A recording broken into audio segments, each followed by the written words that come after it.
Amados irmãos, hoje nós vamos iniciar uma nova série de mensagens, desta feita no livro de Neemias, tá? E eu já te convido a abrir no capítulo 1, onde faremos a leitura de todo o capítulo e alguns versículos do capítulo 2, né? 8 versículos do capítulo 2.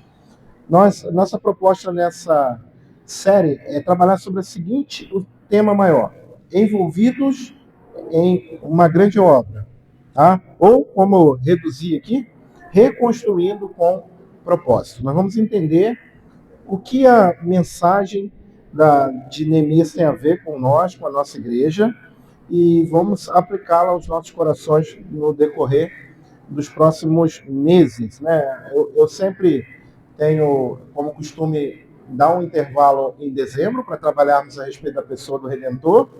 Nós vamos fazer esse intervalo esse ano, mas depois nós vamos continuar até terminarmos a carta de Neemias. Vai estar perto de 20 sermões, nós vamos aprender muito nesse texto sagrado. Então, reconstruindo com propósito, nós vamos entender sobre como se envolver nessa grande obra que é a obra de Deus, o reino de Deus, e vamos aprender de acordo com o texto de Neemias. Então, Neemias, capítulo 1.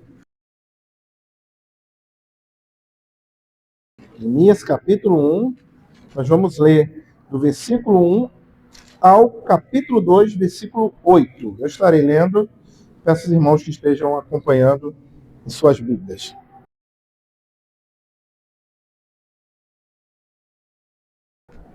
Assim diz a palavra do Senhor. As palavras de Neemias, filho de Acalias, no mês de Quisleu, no ano 20º, estando eu na cidadela de Suzã, veio Anani, um dos irmãos, com alguns de Judá.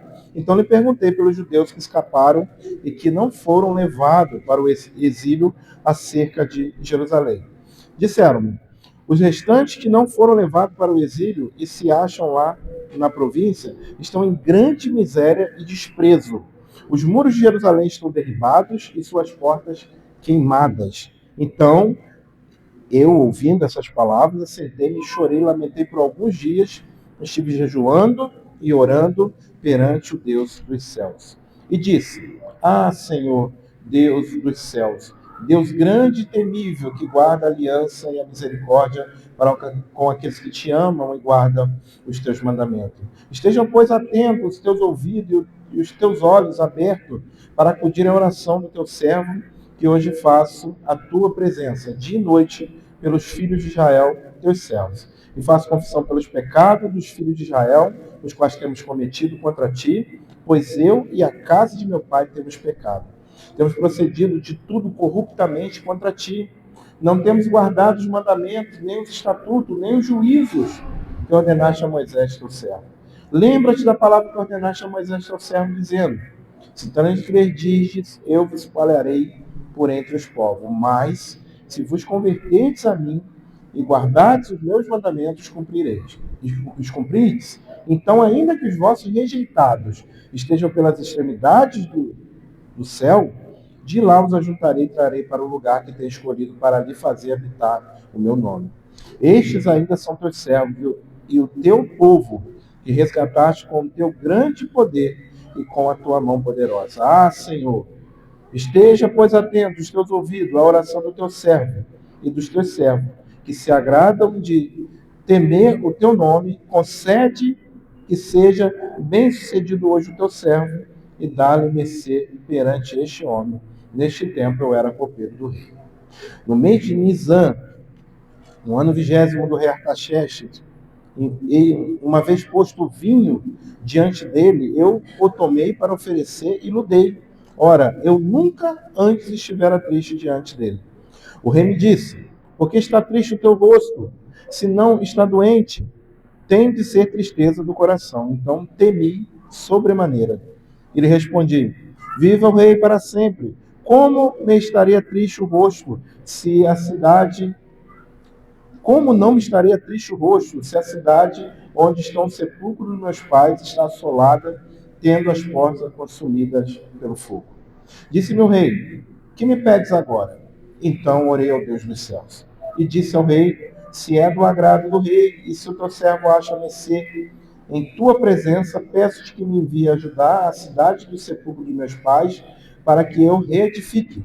Então o rei, estando a rainha sentada junto dele, me disse: quanto durará a tua ausência? Quando voltarás? Aprove ao rei enviar-me e marquei certo prazo.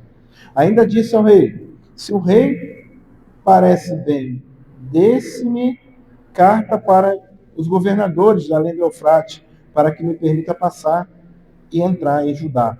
Como também carta para Asaf, guarda das matas do rei, para que me dê madeiras para as vigas das portas da cidadela do templo, para os muros da cidade e para a casa em que deverei alojar-me.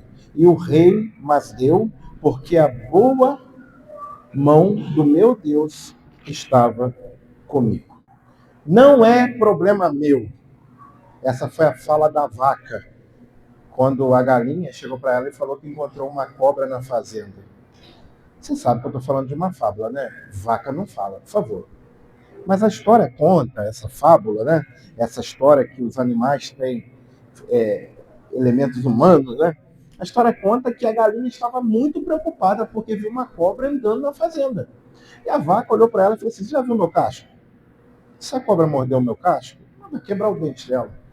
Não, eu sou uma vaca, olha o tamanho. Eu piso na cobra, eu mato a cobra. E a galinha saiu preocupada, desesperada. Afinal de contas, ela não tinha o que fazer com aquela cobra que estava andando na fazenda. E aí ela foi até o chiqueiro conversar com o porco. Talvez o porco me dê alguma atenção, porque a cobra é um animal perigoso, ela vai morder algum animal aqui na fazenda. E o porco simplesmente continuou deitado em sua lama e falou para a galinha: olha, eu não vou me preocupar com cobra, não. Cobra não entra em lama. Ela não vai vir aqui me pegar, não. Você tem que se preocupar, porque esse problema é teu. Esse problema é teu. A cobra anda onde você anda. Ela pode te morder. E a galinha ficou muito chateada, porque ela não sabia o que ia fazer para resolver o problema da cobra. E aconteceu que naquela mesma semana, a cobra mordeu a dona da fazenda. E a dona da fazenda ficou de cama, se recuperando da picada da cobra. E todo mundo sabe que uma boa comida para alguém que está doente é uma boa canja de galinha, ou seja, a galinha foi pro brejo. Mas a mulher piorou. A mulher piorou e alguns parentes vieram visitá-la. E o dono da fazenda, seu marido, falou: era melhor matar o porco para fazer um almoço para esse pessoal todo. O porco foi embora. A mulher morreu, gente. A mulher morreu. E teve um grande velório na fazenda, na capela da fazenda. E aí, para poder alimentar aquele pessoal todo, se matou a vaca. Fizeram um delicioso churrasco. E todos os animais foram mortos por causa de uma cobra. Por que eu contei essa história para você? Porque é a mesma coisa no corpo de Cristo. Um sofre, todos sofrem. É por isso que o problema de um é o problema de todos. Uma palavra importante para o entendimento do texto que nós acabamos de ler é identificação. O texto desse sermão, o texto que nós acabamos aqui de ler, ele fala de um período de transição, quando Ciro, que eu já tenho falado dos irmãos, né, 13 anos antes, né, de Esdras, né, onde passa o contexto do livro de Esdras, Ciro, no ano 538, resolveu enviar o povo de Deus que estava na Babilônia para a Judéia, para onde ficou conhecido na época de Jesus como Judéia. Antes era só a região ali de Judá, né? E para quê? Ele falou: olha, vocês vão para lá construir um templo para o Deus de vocês. Era um rei pagão, era um rei que não tinha compromisso com o Deus verdadeiro. Para eles estavam fazendo uma estratégia militar e de poderio, de colonização, que é assim que o Império fazia. Mas muito tempo antes dele nascer, o profeta Isaías já tinha falado que havia um Ciro, deu o nome dele, e que esse Ciro ia libertar o povo de Israel, sendo que Israel nem tinha ido ainda para o cativeiro. Essa profecia está se cumprindo agora. E aí vem Esdras, né, no ano 445, e começa a trabalhar o retorno dos exilados. retorno dos exilados. Muitos foram, alguns preferiram ficar na Babilônia, nem todos quiseram ir, mas nós vemos a soberania de Deus sendo pregada, por exemplo, no livro de Esdras. Agora, nós estamos aqui perto de 433, deixa eu ver, 45, Esdras vai, 33 é o momento em que Neemias, que é um copeiro do rei, um oficial da corte do rei da Babilônia, que agora já é Artaxerxes, esse copeiro ouve falar que não estava nada bom o trabalho lá na Judéia, né, lá em Judá. Não estava bom, o que eles queriam ter feito não tinham feito. E pelo contrário, existia um quadro muito triste lá, foi o que o parente de Naamã pinta para ele. E Naamã sente no coração a tristeza do seu povo. Nós estamos diante de um relato, meus irmãos, a respeito do local de adoração. Nós estamos diante do relato da cidade do grande Deus, do templo, que era símbolo da presença de Deus entre os homens, está tudo destruído. O símbolo da proteção de Deus, que eram os muros, está tudo abaixo. E Naamã sente tristeza por causa desse sofrimento.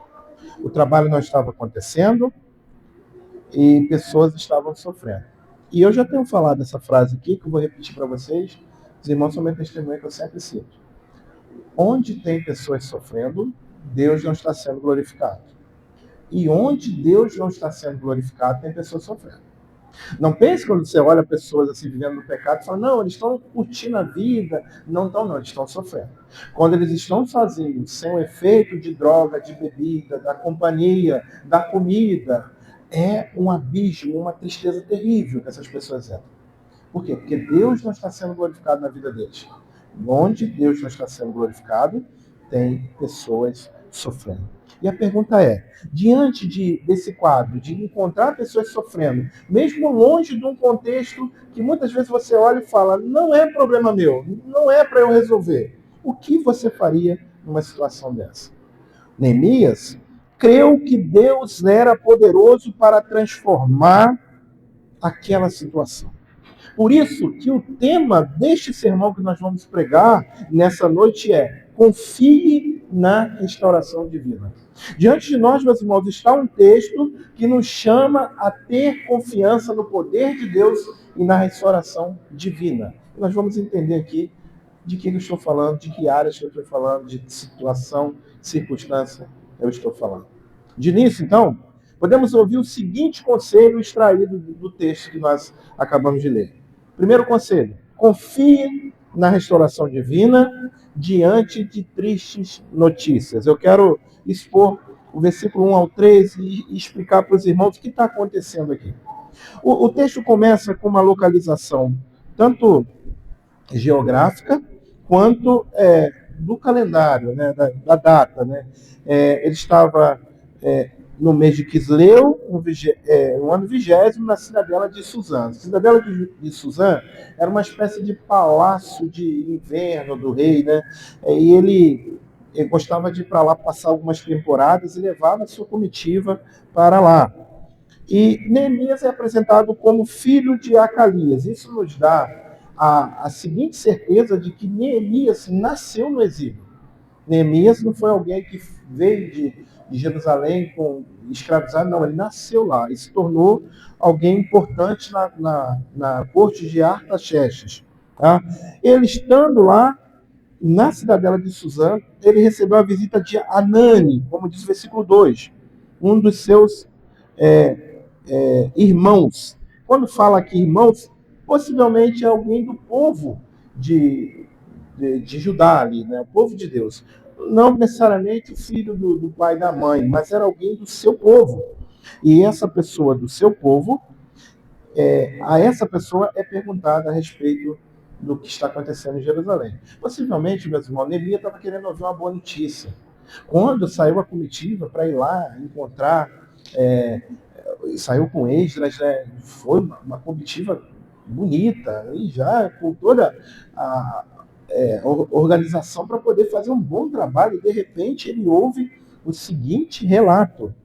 Os restantes que não foram levados para o exílio se acham lá na província. Ou seja, tinha um pessoal lá que não foi escravizado, mas eles estavam em grandes misérias. Não é porque eles não foram para o exílio, inclusive alguns que foram para a Babilônia até desenvolveram bem na área financeira, se desenvolveram bem nos negócios lá, alguns nem quiseram voltar, e estava indo muito bem. Mas aqueles que estavam lá estavam em miséria, estavam em grande desprezo. E ele fala do desprezo, ele não fala, olha, tem gente lá sem sapato, sem roupa, ele não fala, tem gente lá sem comida, ele fala, ó, estão em grande miséria porque os muros de Jerusalém estão derribados, as suas portas queimadas. Ou seja, todo aquele símbolo do poder de Deus na vida daquele povo estava no chão. Aqui é mostrado uma tragédia na vida de pessoas e na cidade. Neemias chorou. Neemias chorou diante de Deus porque pessoas estavam sofrendo e Deus não estava sendo glorificado. Isso era algo muito forte e importante para Neemias. A gente não sabe como, mas possivelmente Neemias foi criado na fé do Deus de Israel, mesmo sem ter vivido na cidade do grande Deus. Ele estava como nós vivemos hoje, num país como estrangeiro. Nós vivemos nesse mundo caído, mas nós não somos daqui. E nós estamos aqui vivendo com os valores de uma pátria celeste. Assim Neemias vivia na Babilônia. Existe uma ironia aqui na literatura, bem interessante, que nos leva a pensar. O nome Neemias quer dizer Deus consola. E agora a gente vê uma pessoa que tem o nome Deus consola, totalmente desconsolado por causa da má notícia que ele recebeu. Em Marcos, capítulo 8, versículo 14 ao 21, nós temos um relato de Jesus sofrendo com a incredulidade dos líderes judaicos. Deus não estava sendo glorificado na vida dos líderes judaicos. Pessoas estavam sofrendo. E o texto fala que Jesus arranca um gemido íntimo do seu espírito, um lamento, por causa da incredulidade do povo. Nosso Senhor também sofreu quando ele viu que o Pai não estava sendo glorificado. Nosso Senhor também sofreu quando ele percebeu que pessoas estavam vivendo de acordo com a sua mente, com a sua religião, com o seu coração, com o seu intelecto, mas não estavam vivendo uma verdadeira religião, aquela que nos une ao próprio Deus por meio da pessoa do Cristo. Jesus sofreu com a incredulidade. E aqui nós vemos Neemias também sofrendo com a tristeza daquele povo. O que você sente ao entender o sofrimento do mundo por causa do pecado? É uma pergunta que nós devemos fazer ao nosso coração e prestar atenção qual é o nosso compromisso com o bem-estar de pessoas e com a glória de Deus. Se o nosso sentimento, meus irmãos, não foi igual ao nosso Senhor Jesus, se o nosso sentimento não foi igual ao que nós acabamos de ver com esse servo de Cristo, esse que vivia na expectativa do Messias ainda aqui no Antigo Testamento, se nós não sentirmos com o coração, é daí que vem a palavra misericórdia, né? Sentir com o coração a miséria do outro, nós temos que analisar nossa vida e ver onde nós estamos errando. Ao sentir, se você é alguém que sente, ao sentir, faça alguma coisa. Faça alguma coisa. A solução para o sofrimento do mundo é o Senhor Jesus. Você precisa levar essa mensagem até pessoas. Porque aonde Deus não está sendo glorificado, tem gente sofrendo. E aonde tem pessoas sofrendo, Deus não está sendo glorificado. Quando a nossa adoração não está correta, nós causamos sofrimento. Quando nossa comunhão, o nosso relacionamento com Deus não é correto, não já é de acordo com as Escrituras, tem gente sofrendo ali. Aquele seu amigo que está sofrendo por adorar falsos deuses, precisa ouvir o que você tem para dizer. Aquele teu amigo que está numa falsa religião, que muitas vezes você é tentado a usar aquele discurso ecumênico e bonito que existe na nossa sociedade. Eu respeito todas as religiões e eu vou deixar ele tranquilo na vida dele. Ele está sofrendo. Entenda isso. Olhe para ele e faça a seguinte pergunta. Se você morrer agora, para onde você vai? Se ele olhar para você e der qualquer resposta a não ser, eu vou para o céu, porque eu creio que eu tenho salvação em Cristo Jesus, ele pode ser membro dessa igreja aqui. Você tem que pregar o evangelho para ele. Porque a única mensagem que nos dá esperança para a vida e para a morte é o evangelho da salvação em Jesus Cristo. E se você é alguém que ainda não tem a certeza da sua salvação, você precisa me procurar um momento aí durante a semana, que a gente tem que resolver isso. Nós, crentes do Senhor Jesus, temos que ter a certeza que a única coisa que a morte pode fazer conosco é nos colocar nos braços de Cristo. Agora, lá fora, tem pessoas que são membros de igreja sofrendo porque não têm a certeza da salvação. Tá? Isso não é um discurso presbiteriano, isso é um discurso bíblico. Jesus Cristo salva pessoas. Jesus Cristo dá vida eterna para hoje e para o futuro. Tá? Essa mensagem liberta pessoas do sofrimento. Não abra mão de cumprir a sua missão. Onde tem alguém sofrendo, ali é o seu campo missionário. Eu sempre gosto de falar isso, porque eu não sei o que vai acontecer daqui a uns anos. Pode ser que algum de vocês, inclusive os mais jovens, olhem para mim e falem assim, pastor, eu quero me preparar para ir ao campo missionário. Pode ser. Mas vocês já estão em missão, tá? Não esqueça disso. Nunca se esqueça. A missão começa a partir da igreja local. E a missão é onde você está, no seu trabalho, com aquelas pessoas que estão ali precisando ouvir o evangelho, na sua escola, na sua vizinhança. Você é um missionário. Se você não é um missionário, você é um campo missionário. Se você não é um missionário, você precisa que alguém pregue para você. Uma vez que alguém pregue para você e você crê, você se torna um missionário. Não tem como você fugir disso. Entenda. O bem às pessoas leva louvor para Deus. Você vai pregar o evangelho para pessoas, as pessoas vão ter a vida transformadas. E sabe, essa tristeza que às vezes você carrega no coração, até o relato sobre a vida daquela pessoa, amanhã pode ser motivo de alegria, porque você vai ver a vida de pessoas sendo transformadas. A respeito do sofrimento do mundo, você pode fazer alguma coisa. Às vezes, você olha para o sofrimento do mundo e fala, não posso fazer nada no sofrimento do mundo. Você pode. Você pode. Ensinar que Jesus Cristo restaura vidas. Tá? Ensinar que Jesus Cristo restaura a vida. Bom? Em segundo lugar, o segundo conselho que nós tiramos desse texto é o seguinte: confie na restauração divina ao entender que faz parte do problema. Neemias, como eu disse aos irmãos, nasceu no exílio. Ele não tinha bens lá na Judéia, lá no reino de Judá, naquela região lá que ficou conhecida como Judéia. Ele não tinha interesses financeiros lá. Ele estava bem lá junto com a comitiva de Artaxerxes. Ele tinha um trabalho perigoso, a gente vai ver um pouquinho adiante, porque ele era um copeiro do rei. O que era um copeiro naquele contexto? Era o primeiro a tomar, a beber e a comer de tudo que o rei comia por causa do risco de envenenamento. Então não é que ele era uma pessoa privilegiada, ele tinha um trabalho perigoso. Mas diante de alguns irmãos dele, estava bem. Mas ele entendia que estava ali na Babilônia, mas ele não era da Babilônia. Ele foi ensinado, possivelmente pelos seus pais, que tinha um lugar para eles e que tinha uma promessa que eles voltariam para lá. Ele era dali, mas ele não estava dali. E aí não parece, isso que eu acabei de dizer aqui sobre Neemias, não parece o eco daquilo que Jesus falou no Evangelho de João?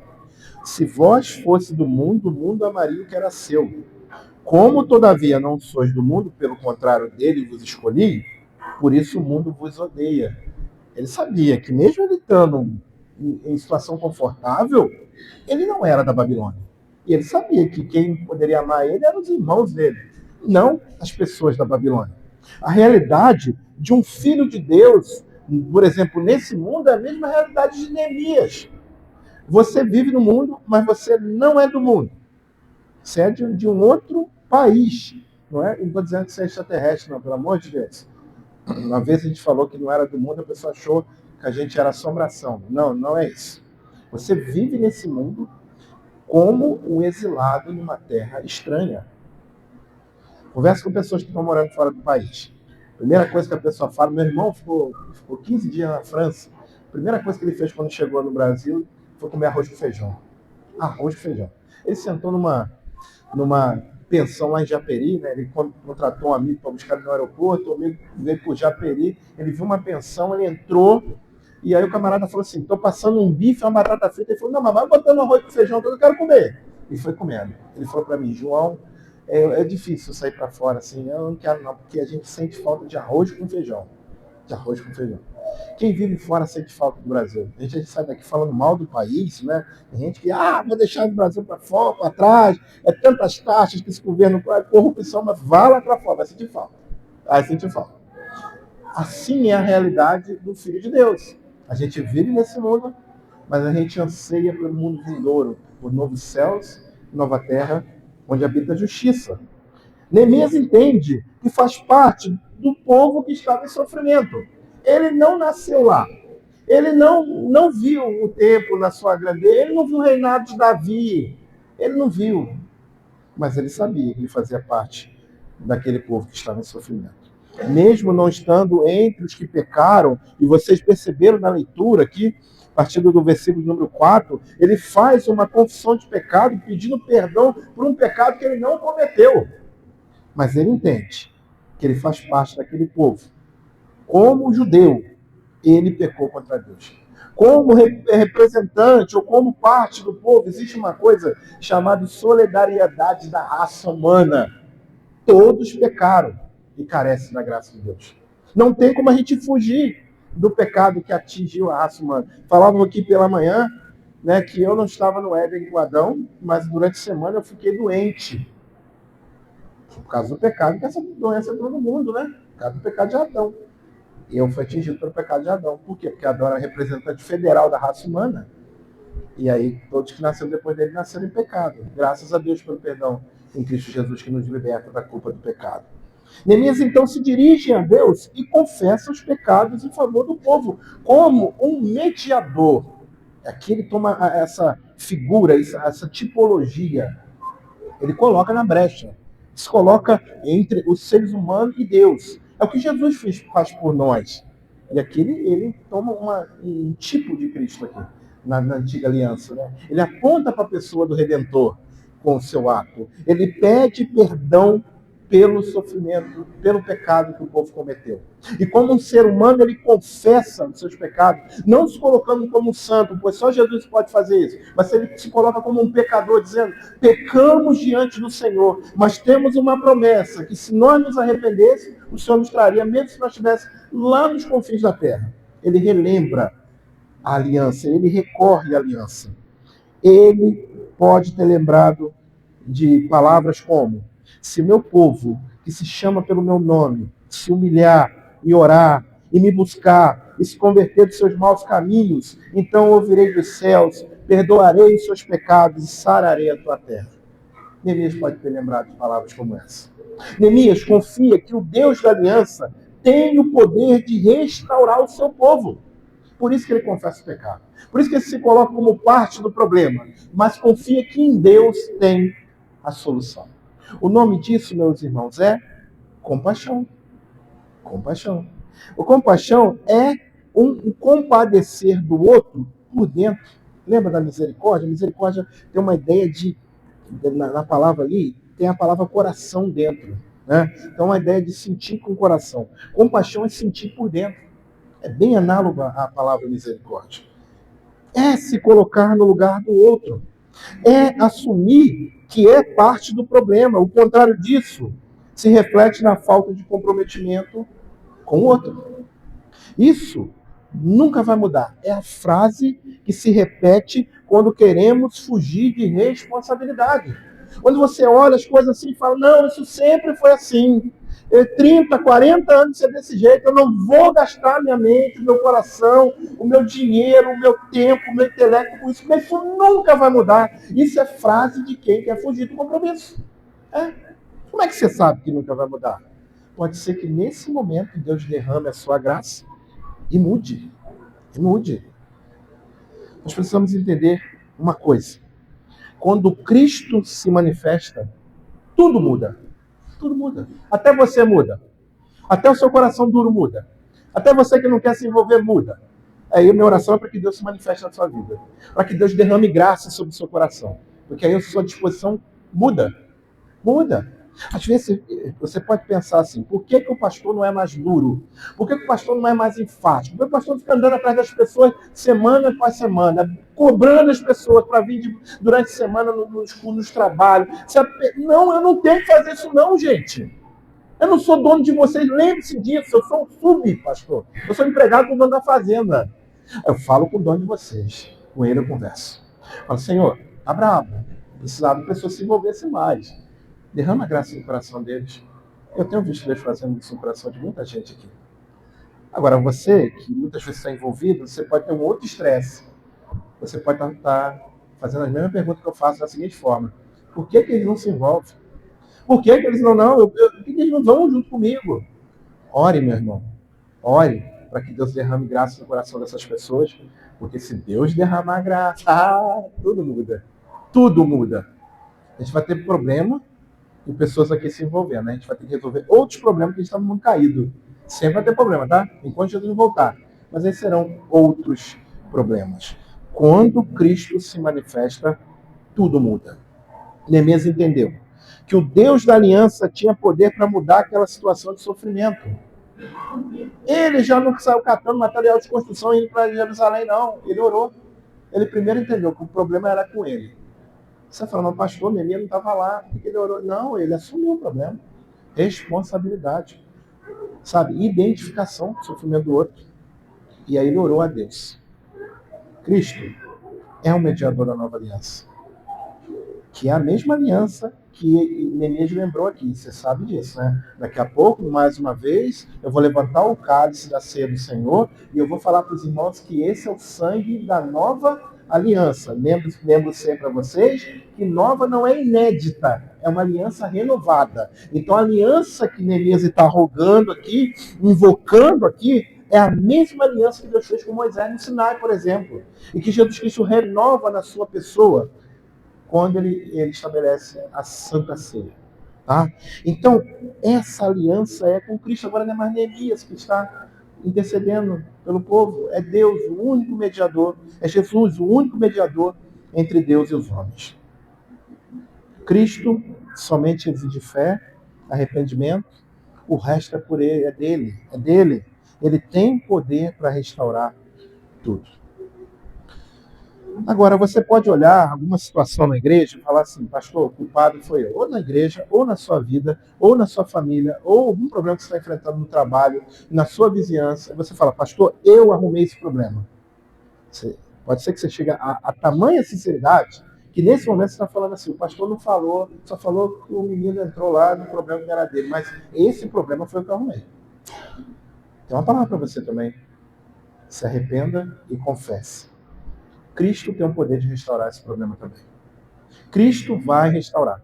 É só você crer nele, se arrepender dos seus pecados, tomar uma postura diferente na vida e contar com a graça de Jesus. Jesus Cristo é gracioso, meus irmãos. Ele derrama a graça sobre a nossa vida e ele restaura. Se você não teve culpa, diante da realidade do mundo, todos temos culpa, tá? Ninguém é inocente. A gente olha aquela criança linda. Hoje, pela manhã, eu falei da Manu. Falei com o catecúmeno. Olha aquela criança linda, lourinha, de vestidinho, pecadora. A gente tem que orar para Deus converter o coração dela. Tá? Aí o pessoal ficou assim regalado. Eu falei, porque Davi fala no Salmo 51, todos pecaram. Eu nasci na iniquidade. E em pecado me concebeu a minha mãe. E aí o texto de Efésios diz que todos pecaram e carecem da graça de Deus. Mas tem a graça. Graça que derrama sobre a vida dos nossos filhos, que foi derramada sobre a nossa vida, e a graça que restaura alguma realidade na nossa vida, mesmo nós não sendo inocentes. Nós colhemos as consequências, muitas vezes, dos nossos pecados, aquilo que a gente arrumou, os problemas que nós arrumamos, mas Jesus não te abandona no momento da tua disciplina. Ele passa junto com você. Ele restaura todas as coisas. Se arrependa. Confesse diante de Deus. Assim será mais fácil. Tá? Restaurar amizades, restaurar casamento, restaurar sua vida aqui na igreja.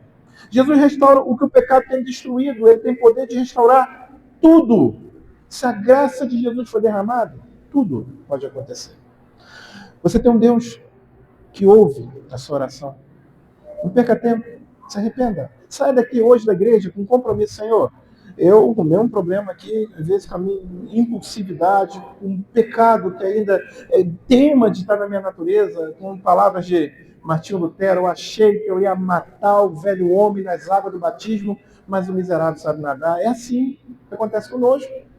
Mas lembre-se sempre, a graça de Deus sendo derramada, Ele vai restaurando tudo aquilo que muitas vezes nós pecamos, ou às vezes que nos atinge que nós não tínhamos nem culpa. Não se arrependa, confesse, tenha uma vida, nova vida, uma vida de perdoado, uma vida de alguém que conta com a restauração de Deus. Tá? Por último, o último conselho que podemos tirar desse texto: confie na restauração divina, dependa de Deus e faça. Tá? Dependa de Deus e faça.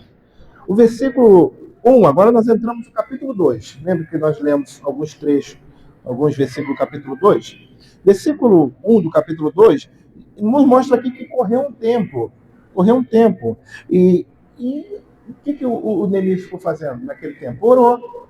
Primeiro ele orou. Antes de tomar a decisão, ele orou. Então, já é um conselho para nós. Antes de tomar qualquer decisão, ore. Ore. Tá? E aí, o texto diz que ele se apresentou diante do Senhor, do rei Artaxerxes, com um semblante triste. Esse período que passou foi perto de 4 meses. 4 meses. O calendário usado aqui dá uma ideia de 4 meses. Pode ser que durante esses 4 meses esse homem passou em jejum, jejuando. E aí aconteceu a oportunidade, nesse período, que ele foi escalado para servir o rei. E aí, por causa do jejum, o semblante dele estava totalmente caído, maltratado, porque ele estava maltratando o corpo para se alimentar do espírito. Lembra das nossas aulas sobre jejum aqui na quinta-feira? É isso que estava acontecendo com Neemias. Tá? E aconteceu que ele chegou diante do rei com um semblante muito estranho. E era algo perigoso. Imagina se o rei resolve que aquele copeiro estava tramando contra ele. O pessoal da Babilônia, eles eram histéricos, eles eram dramáticos. Eles eram meio esquisitos. Para colocar uma pessoa para comer e beber as coisas dele antes dele comer, porque tinha medo de assassinar, e o copeiro chegar lá com o semblante todo caído. Meu Deus do céu, foi perigoso para mim. Mas era a oportunidade que ele teve para conversar com o rei. Ele precisava conversar com uma autoridade para ele ir lá.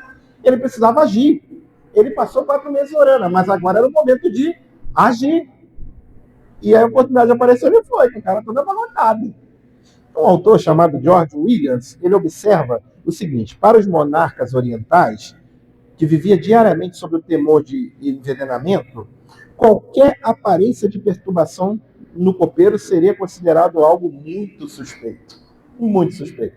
Ou seja, tinha uma arma apontada para Neemias naquele momento, mas aquela foi a oportunidade dele ir buscar o que ele estava querendo da mão de Deus. Ele precisava que o rei fosse instrumento de Deus para que ele fosse restaurar Jerusalém. E aí ele foi, mesmo correndo o risco de morte. Versículo de número 4 tem a seguinte conversa aqui. Disse-me o rei: que me pedes? Ele explicou direitinho o que estava acontecendo. Ele estava muito triste, chateado com a situação do povo dele. E aí o rei já percebeu que não era nada de trama contra ele. Neemias possivelmente já ficou mais tranquilo. E o rei falou para ele: o que me pede? Eu vou contar uma coisa para vocês, vou abrir o coração para vocês aqui agora. Se sou eu, na frente do prefeito, eu já ia dando projeto para ele. Ah, seu prefeito, estou aqui com um documento. E qual é o finalzinho do versículo 4? Lê para mim aí. Então, lê para mim na sua Bíblia. Então,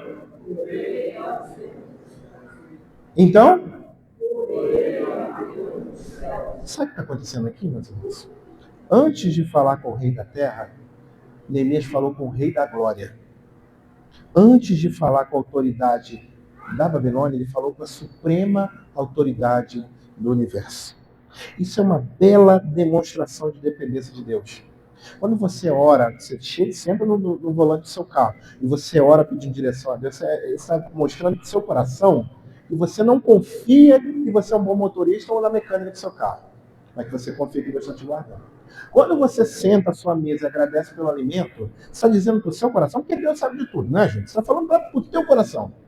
que você não confia que você é o provedor da sua casa, mas é que Deus que cuida de você. Quando você, e eu já fiz muito isso, tá, gente? Estuda, olha para a sua prova, vê as questões, fecha o olho, faz uma oração a Deus, conta até 10 e vai fazer sua prova, você está confiando que Deus vai agir por meio daquele conhecimento que você já estudou e que agora você vai correr atrás daquilo que você precisa correr. Antes de falar com o rei da terra, nós precisamos aprender isso. Devemos falar com o rei do céu. Ele já tinha passado 4 meses orando. Agora, diante ali os irmãos que já jogaram sinuca sabem o que eu vou falar. Quando a bola estava ali na boca da caçapa, ele não empurrou, tá? Ele orou. Orou mais uma vez ao Deus dos céus. Então, depois que ele orou, versículo 5 diz que na dependência de Deus, Neemias explica a necessidade e faz o seu pedido. E ele conta aqui para tudo que ele precisa. E aí o rei faz algumas perguntas para ele, né? A necessidade de um projeto bem escrito, né? Ele coloca diante do rei o que ele vai precisar, qual o tempo de trabalho, como que ele vai administrar a estratégia, né, do seu projeto, qual é o seu planejamento estratégico. Ele está colocando tudo isso no papel aqui diante do rei, e aí o rei dá carta para ele ir até Jerusalém para resolver o que ele tem que resolver. Aí no final do versículo 8, última frase aí do final do versículo 8, o que está escrito aí? E o rei mais deu, porque eu sou um bom funcionário, um cara competente, não é isso? Está escrito aí no finalzinho do versículo 8? Não. O que está escrito aí? E o rei, lê comigo? E o rei mais deu. Cadê, gente? Está a Bíblia aberta? Não? Fechou a Bíblia? Versículo 2, capítulo 2, versículo 8. Fecha a Bíblia não, tá, gente? É pregação expositiva, tem que ler a Bíblia aberta. Versículo 8, a última frase depois do ponto. E o rei mais deu o quê? Vamos ler mais forte, tá fraco. Vamos lá. Porque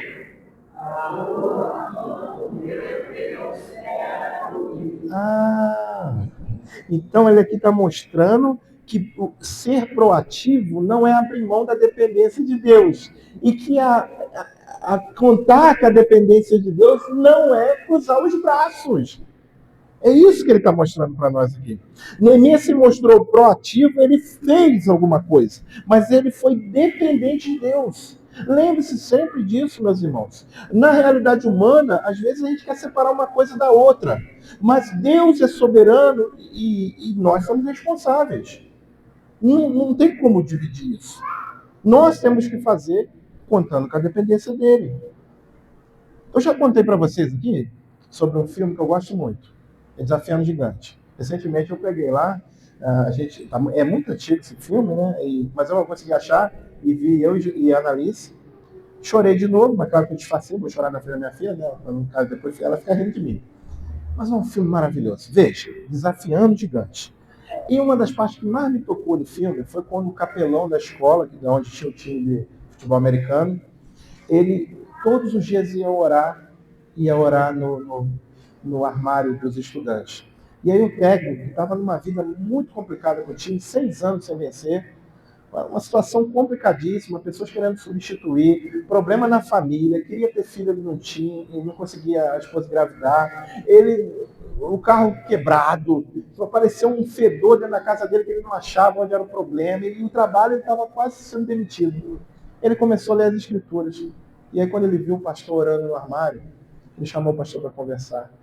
E ele falou, abriu o coração para o pastor e falou, olha, eu tenho me dedicado à palavra de Deus, tenho orado, pedido ao Senhor para abençoar esse time aqui. O pastor olhou para ele e disse assim, 2 lavradores oraram para Deus mandar chuva. Um deles saiu para poder preparar a terra. Qual dos 2 creu realmente que Deus mandaria chuva? Aí o técnico, muito esperto, ele disse, foi aquele que saiu para preparar a terra. Aí a pergunta que o pastor fez ao técnico foi a seguinte, qual dos 2 é você? E aí depois daquilo deu uma pastoral nele que eu fiquei com vergonha alheia, sabe?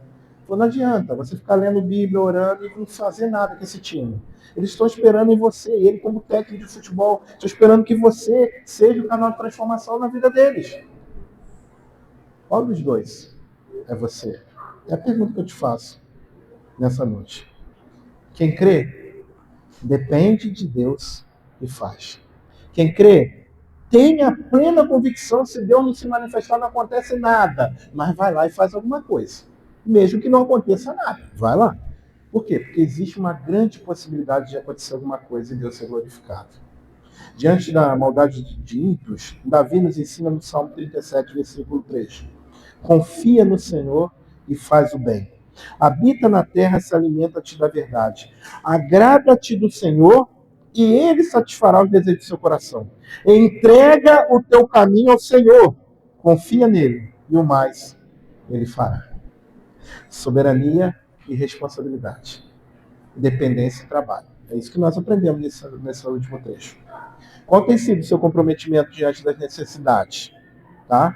Eu não estou aqui perguntando qual necessidade você tem. Eu quero saber qual tem sido o seu comprometimento diante das necessidades. É você olha a necessidade e fala assim, Senhor, envia alguém para fazer isso. Oh Deus, olha a necessidade da sua casa. Envia alguém para trabalhar nessa área. Envia alguém para fazer isso. Oh Senhor, como que nós estamos precisando?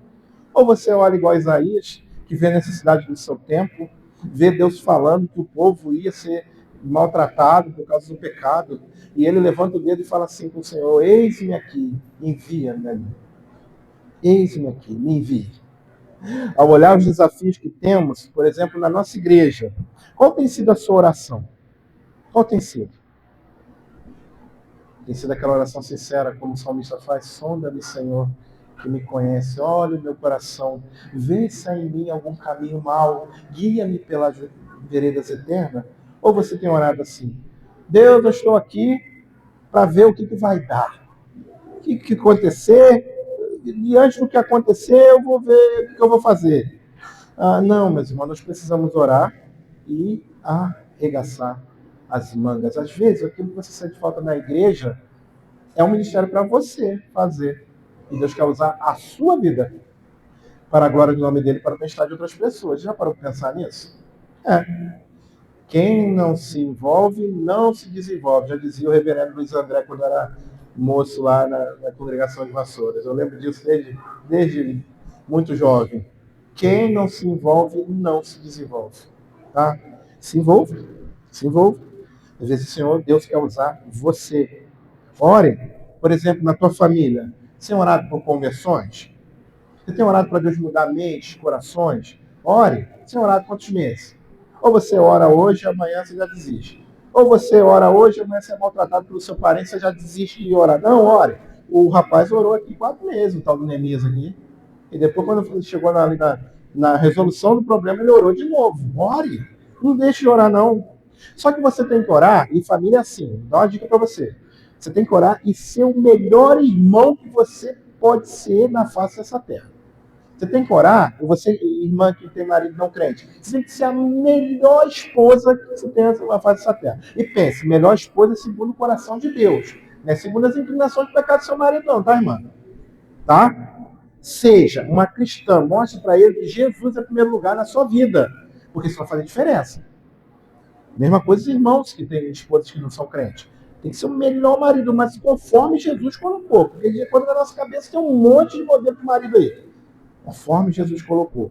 Lá, onde você convive, né, com pessoas que são contrárias à sua fé, contrárias a você, seja melhor, faça a diferença. O amor constrange. Se nós tratarmos eles mal, a gente vai ser a mesma coisa, gente. Mais do mesmo.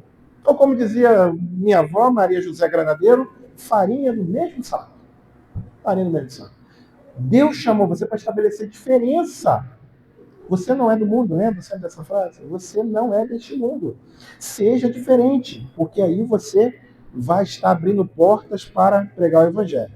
Orar, dar um bom testemunho e aí falar. Vai ter um momento que a pessoa vai perguntar, por que você é diferente? Eu roubei que era seu, você não exigiu seus direitos, e agora você está aqui estendendo a mão para mim, por quê? Aí você vai poder falar, porque eu também pequei com meus primeiros pais no Éden, eu era inimigo de Deus quando Deus mandou Jesus para me salvar. Agora eu estou fazendo a mesma coisa com você. Será que esse Jesus não é para você também, não? Pois é. Mesmo com amigos, pessoas nos nossos relacionamentos, pessoas que estão numa vida toda errada, diferente da vida que você está vivendo agora. Tá? Não se afaste de pessoas, não, mas não viva como eles vivem. Olha a sua vida, vê se sua vida está muito parecida com o seu entorno. Se estiver muito parecido, acha esquisito isso aí. Você tem que viver diferente, porque isso não vai afastar pessoas, não. Isso vai atrair pessoas até você. Vai pessoas para querer saber o que você sabe. Tá? E aí você vai poder abrir a Bíblia, abrir o coração, abrir a sua casa para tomar um café, falar do amor de Deus para pessoas que estão sofrendo. Mas ore primeiro, tá? E aproveite as oportunidades. Diante de situações que você precisa pedir perdão, ore. Se você tem uma situação, é complicado. E minha família não é mais perfeita, não, tá, gente? Você contar com as minhas histórias, vocês vão chorar e rir junto comigo. E algumas situações de relacionamento também precisam ser resolvidas na minha família, coisas que eu tenho orado, e algumas que Deus já tem feito ganhar algumas batalhas para reatar alguns relacionamentos já. Louvado seja Deus. Mas a gente precisa orar.